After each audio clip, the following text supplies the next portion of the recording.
नमस्कार मित्रांनो, मी प्राध्यापक अमित सुरेशराव धांदे, मुक्काम पोस्ट बोरगाव धांदे, तालुका धामणगाव, रेल्वे जिल्हा अमरावती.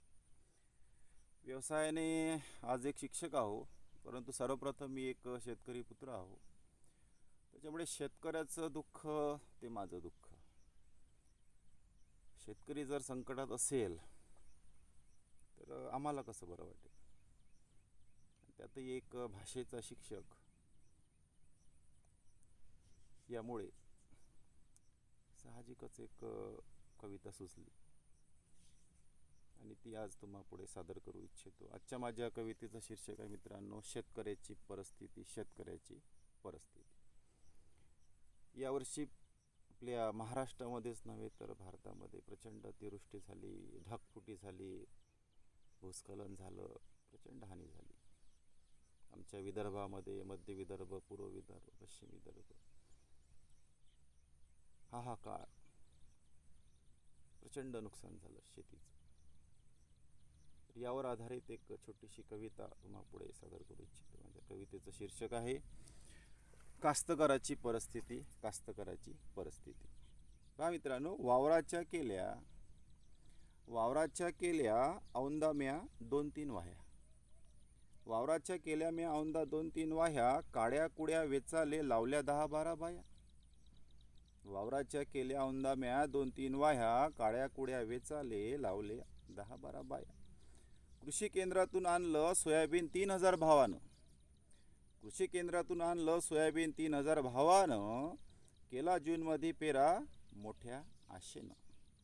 केला जूनमध्ये पेरा मोठ्या आशेनं. सोयाबीनचं पीक चांगलं तरारलं होतं. सोयाबीनचं पीक चांगलं बहरलं होतं. सोयाबीनचं पीक चांगलं तरारलं, पाहून जरा जीवाले बरं वाटलं. फवाऱ्यामागून फवारे मारले 5. शिरव्यामागून शिरवे झाले दिवसाले 8. शेतकरी फवारे मारत होता, त्याच्यावर शिरवे येत होते. सगळा सत्यानाश. पाऊस काही थांबाचं नाव घेईना, वावरात काही पाय ठेवू देईना. फसनच चिखल. सोयाबीन होतं माये 1 नंबर. यावर्षी सोयाबीनचं पीक चांगलं होतं मित्रांनो. सोयाबीन होतं कास्तकाराचं 1 नंबर. पिवळं रोगानं पडायला लागलं येता सप्टेंबर. सोयाबीन होतं कास्तकाराचं 1 नंबर. येलो मोझॅकनं पडायला लागलं पिवळं येता सप्टेंबर.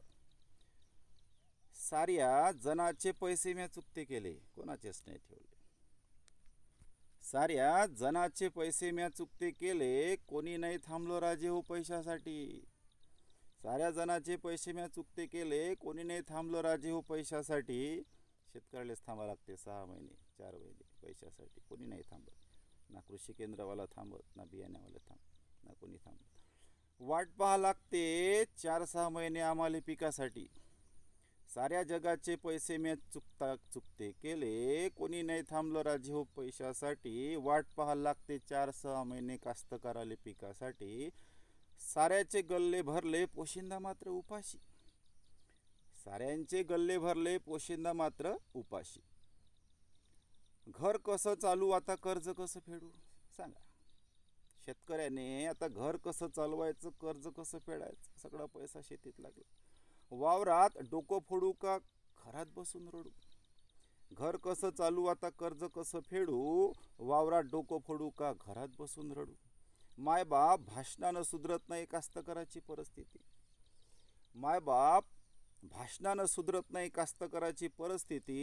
भरपाई अन मालाले भाव देऊन करा आमची प्रगती.